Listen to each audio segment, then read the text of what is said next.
City Beautiful Jax is a 501c3 nonprofit which was formed in 1989 and was formerly known as Jax Pride.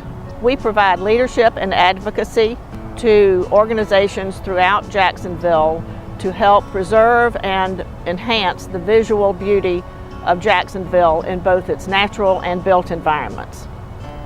Projects we have been involved in the past include neighborhood inventories of visual pollutions, where we will work with a community group for them to go out and inventory situations where visual blight is impacting the quality of life. And then we will contact the appropriate authority to work with them to make sure that that blight is cleaned up. We were involved in supporting and providing support to Scenic Jacksonville in the billboard wars, where we were trying to stop the proliferation of digital billboards. We are also currently heavily involved in working with FDOT as a result of the tree clearing and the destruction that happened along the I-295 corridor from the Buckman Bridge. Some of the current projects we're undertaking is to work with JEA to start addressing the issue of providing underground utilities in the core city. Planned communities in the suburban areas have underground utilities, and as you drive through those communities, you can see the impact that that has on the beauty of the community. So we are starting to have conversations with utilities about trying to underground some of the utilities in our older neighborhoods. We look forward to seeing many citizens participating in these projects and helping us to continue to enhance the visual beauty of Jacksonville. Our belief is that beauty is good for neighborhoods and beauty is good for business.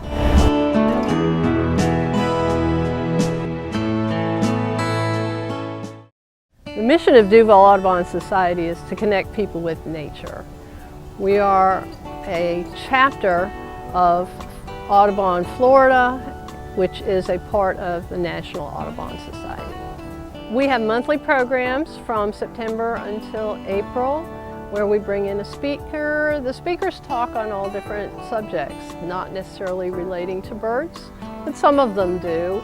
They all relate to science and history. Every year we do the Christmas bird count, which is a national program that's been going on for 114 years.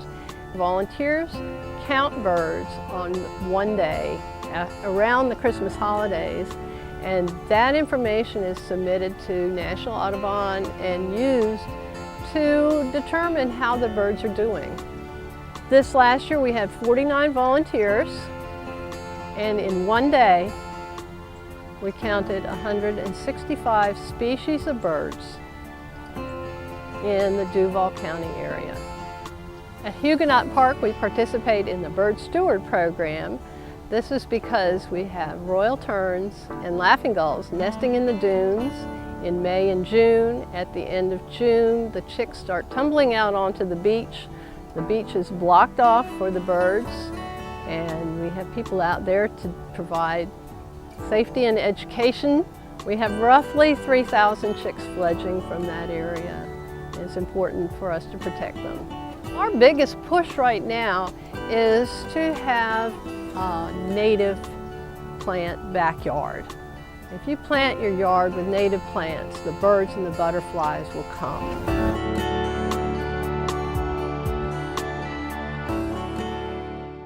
Environmental Protection Board consists of 9 appointed individuals from industry, from medical profession, conservation organizations, and discrete citizens.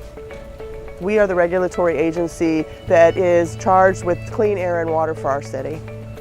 I think our main accomplishment in the last years have been to continue to work with other organizations in expanding our community outreach. We are a regulatory body, but one of the things we've tried to do is once pollution has impacted the water or the air, it's tough to take that back. There's just fines. But if we can reach out to the community and to businesses and industry and make sure that all the information that's out there and what the rules and regulations are, then we can avoid having any of those impacts and do a little bit more preventative. And then just reaching out to the community at large about that the Environmental Protection Board is here. It's a local group. You don't have to go to the state if you have environmental issues. We're here to address any issues you might have coming in from your community or from your neighborhoods that might be impacting you.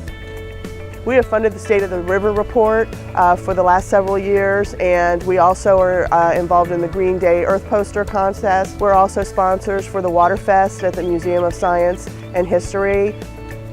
Our main goal this year is we've just approved the funding for the Duvall County evaluation for mercury. This is a 4-year study in partnership with Jacksonville University. This is something that the city has been talking about for a really long time and partners with the city. So we're really excited about that and working with the environmental community as that data starts coming back. And then we will be funding the State of the River Report again, which is that snapshot every year of what the health of our river is and the tributaries.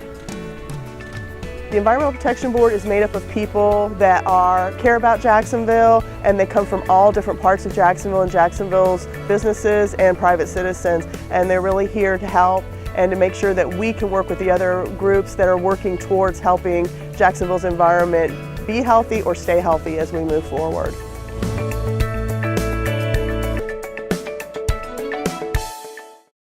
The Department of Environmental Protection is the lead agency in the state for environmental management and stewardship. And the department is empowered to conserve, improve, and protect our natural resources and the environment. The agency has 3 key priorities. The first is developing a consistent but effective regulatory process. Second is ensuring the quality and the quantity of our state's water resources. And third, increasing access to our wonderful award-winning state parks. Each and every day, our hardworking, dedicated staff members are out in the field, collecting samples, monitoring, checking the health of our rivers, streams, and wetlands.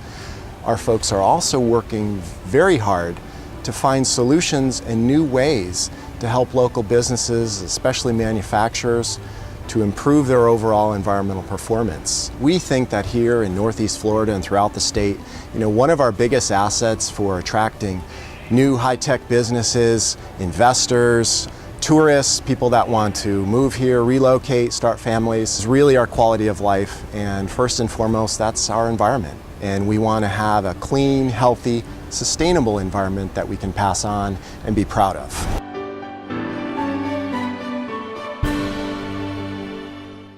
We're celebrating 40 years of Greenscape of Jacksonville, whose mission is to plant, protect, and promote trees. This park is dedicated to the volunteers and members of Greenscape for helping us reach a goal of over 300,000 trees planted in Jacksonville. You find our trees all over Jacksonville, on neighborhood streets of schools and parks, highways. Wherever you'll see a tree, typically Greenscape has been there. Obviously, they're working so hard for us.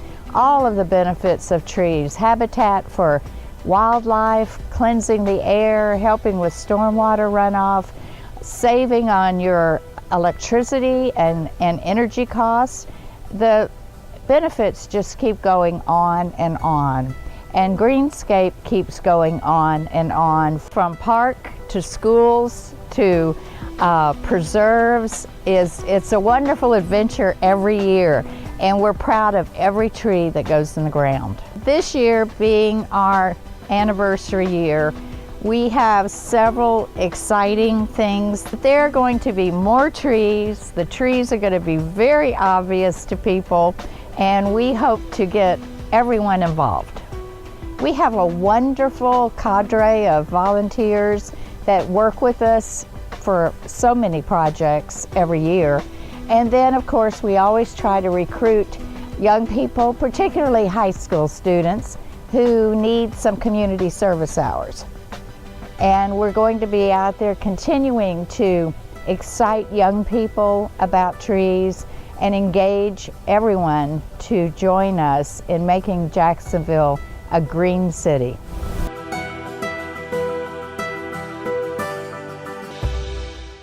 Jacksonville Zoo Gardens is the leading zoological, horticultural, cultural, and educational institution on the first coast of Florida.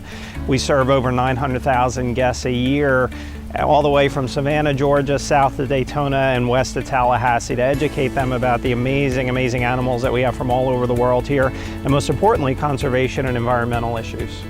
The Jacksonville Zoo Gardens is really important to the people on the first coast as well as Georgia, because a lot of people don't have the means to travel all over the world to see 250 species of animals and over 1,000 species of plants. In 2014, it was a really exciting year. We celebrated our centennial 100th year, and with that, we opened a beautiful and amazing 2.5-acre Land of the Tiger exhibit, a brand new exhibit that brought in 3 Malayan tigers, 2 Sumatran tigers, Babirusa pigs, Vizian warthogs, and small-clawed river otters, all from Asia.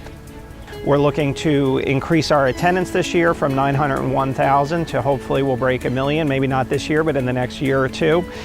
We've launched a new exhibit called Titanoboa Prehistoric Megasnake to educate individuals on the largest living snake from 60 million years ago.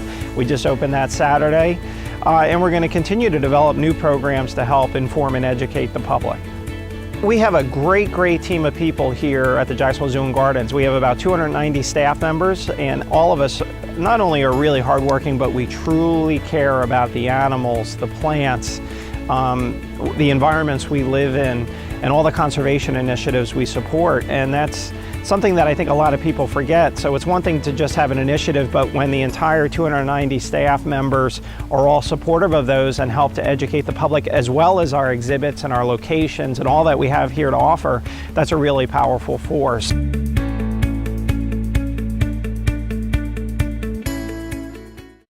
Keep Jacksonville Beautiful is a mayor-appointed commission with 30 different members, all of different agencies and groups, and we really get together and look at how we can do beautification projects, litter pickups, education outreach, and also awareness of recycling. Every year we have the St. Johns River Celebration Cleanup. We have thousands of people come out for that event, and there are people at the ocean, there are people at the river, there are people at the tributaries. Every year we do the International Coastal Cleanup. We have the July 5th cleanup. We have a bunch of smaller cleanups. We do our Adopt a Mile, where we have people go out every month and do cleanups along the roadsides. We have given out over 200 rain barrels to our local schools, and they are used for classroom education so the kids can grow their gardens, but not only grow their gardens, but conserve water in the process. Well, Keep Jacksonville Beautiful right now is focusing more on the neighborhoods. We realize that with the budget impact that the city has, that there's less and less money, but realize that we need to try to get more volunteers out in all parts of our city. We have so many sponsors. We thank our sponsors for their loyal support each year, because without the additional funding that we from our business community, the things that we're doing just could not happen.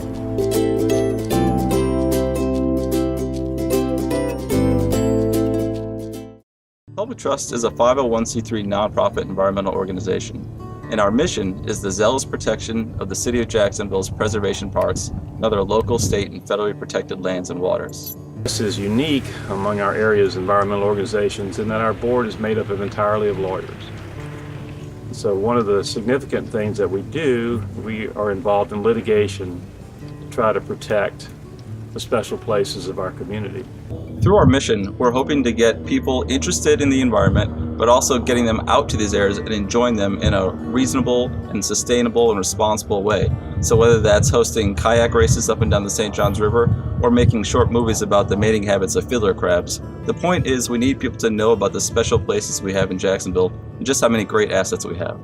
One of the most significant cases that we've handled that just concluded recently was the case that we had against the Port Authority involving the Mayport Village and the cruise terminal. It involved 6 years of litigation.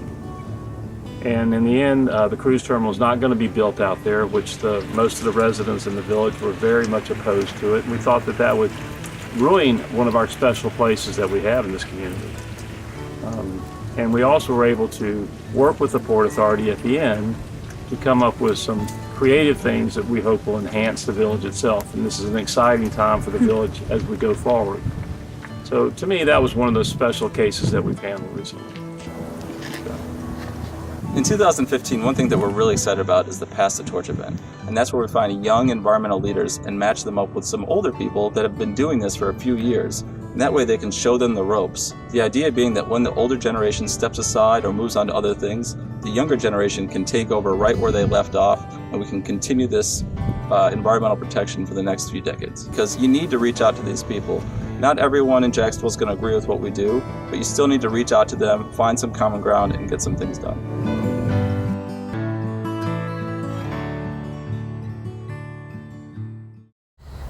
Well, we are the local aspect of Sierra Club. We focus on the full spectrum of environmental issues. Everything from nature outings, preserving natural areas and promoting recreational areas, through legislative lobbying, and also we do political endorsements. We also get involved in climate change and sea level rise. We're helping to help people in Northeast Florida to understand how to wrap their brain around what does climate change actually mean, what does it mean to them, and hopefully what do they need to do about it. We got some soil and water candidates elected. We passed Amendment 1. We have been working to influence the Jacksport dredging issue. We're working with our local utility, JEA, to help them to understand how they need to fit into the climate change context. This year, we want to elect 6 city council members that we have selected to endorse. We will be doing further work on the Jacksport dredging project to help the citizens of Northeast Florida to understand why it is not good for our river. We will be doing outings and trying to expand our outings to include more people. We're one of the Sierra clubs that have done the most outings to include the most people, and we're looking to expand that even further.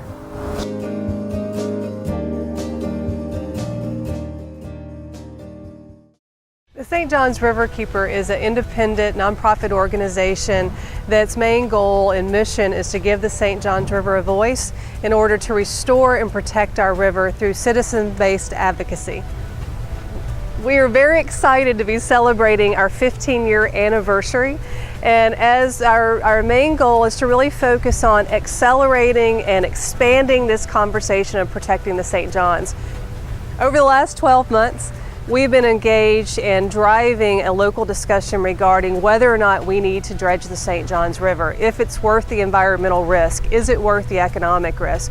And so as a result of that, the mayor has launched the Mayor's Port Task Force, which has been a fantastic conversation, asking the tough questions as a community, and that discussion's continuing today.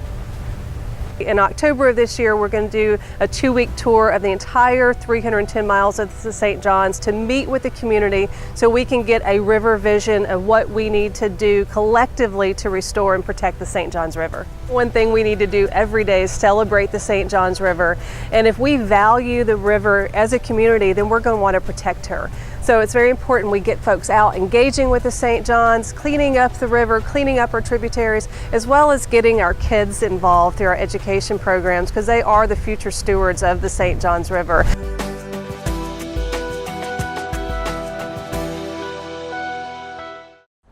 The St. John's River Alliance is a nonprofit organization. We were formed in 2003. We're a coalition of the 13 counties that touch the St. John's River, Duvall County all the way down to Indian River County, where the St. John's River has its beginnings at the headwaters down there. The River Alliance is the only organization that focuses on the entire river and tries to bring all the 13 counties together to work on this shared resource that we have. One of our biggest projects right now is promoting the St. John's River as an official state paddling trail, the St. John's River Blueway. We've got online resources, a map, a directory of all the access points. Whether you want to kayak on the river or just have a picnic, take a hike along the river, eat a meal, take a boat tour, there's lots of places to get out and enjoy the river. The other projects that we're working on is to work with the state legislators to make sure that they pass legislation that protects the river and the lands around it for both water supply and water quality. We also hope to work with all the counties for water conservation so that we don't need to take water out of the St. John's River for water supply. Only other thing I want to talk about, the great towns that are along the river. So Jacksonville obviously is the one we know the best since we're here. But going upriver, there's Greenscape Springs and Palatka and Sanford, and it's just all cool towns, and every one of them has great things going on in their town, and they celebrate the river too.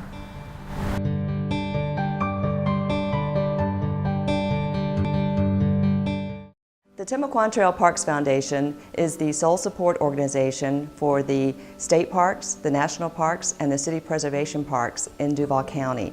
The Timucuan Trail Parks Foundation for us is what we like to refer in national parks as our Friends Group. The Friends Group provides opportunities, be it fundraising, working in the local community to facilitate support for the National Park Service.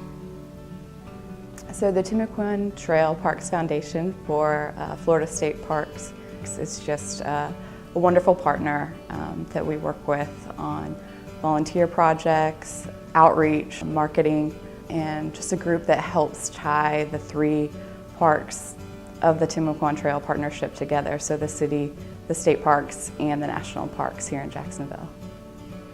TTPF is a partner for the cities of Jacksonville's preservation parks in our system.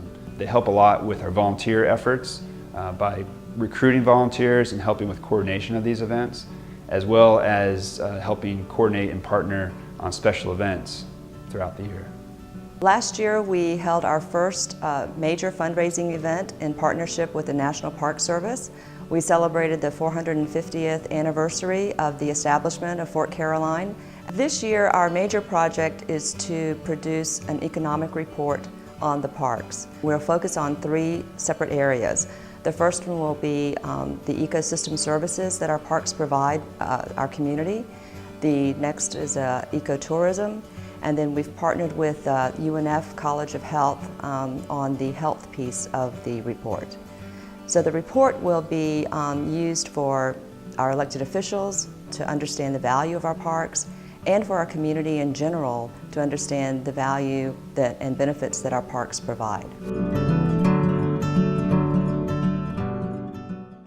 Tree Hill is a 50-acre nature preserve as well as an informal educational center. We have a museum building, nature trails, boardwalks, a 220-seat amphitheater, a community garden, so we're a conglomerate of a lot of different things. We're like a cross between a museum, a zoo, and a city park. I believe it's important to Jacksonville because it provides access to wild areas. Most kids nowadays, very seldom do they step outside. We have students that come to Tree Hill that have never seen a goat before. They ask us, is that a dog? And things of that nature. So it's important to me that they understand the world around them. Our biggest accomplishment last year, we were working on a boardwalk project. It's actually been up and built for 1 year now, but the impact is still carrying over. Our general admission and our visitorship has increased almost 30%. What I feel like we've done in the past 6 months is we've looked at ourselves in the mirror. Sometimes that's kind of tough to look at what you're doing, look at the resources that we have, and how we can best maximize those. Like the boardwalk, we maximize programming by using the boardwalk. This building, we're changing things around in the building. We added a new touch tank this year that allows kids to come in and touch turtles. They don't normally get to put their hands in the water and touch those kind of things, and to really see what a turtle shell feels like, and it's a good teachable moment. So my biggest accomplishment is try to maximize what we have and to continue to increase our capacity even though we're still level on funding.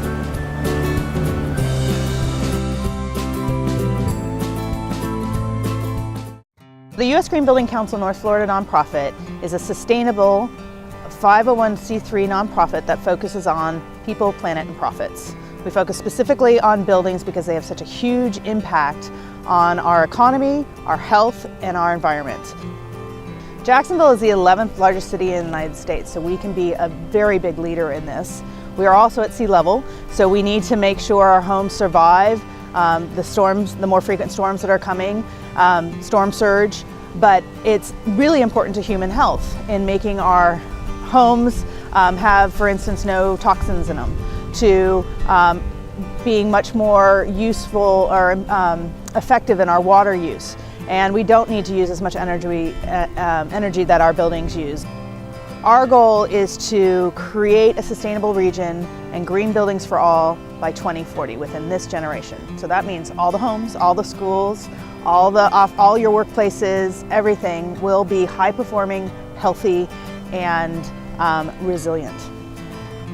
We placed third in OneSpark in the technology category with our Live Smart and First Coast Green Pages mobile app. So Live Smart is our trailer that's going to be a green home exhibit on wheels. SMART stands for Sustainable Materials and Resources Trailer. And that is going to inspire, educate, and activate people about what they can do in their homes and their schools and their workplaces. And then once they're activated, through the First Coast Green Pages website and app, we're going to connect them to the local talent, product, and services. So you can find a green architect or a green restaurant or a green bar and vote with your dollars that you care about growing Jacksonville well and highly sustainably.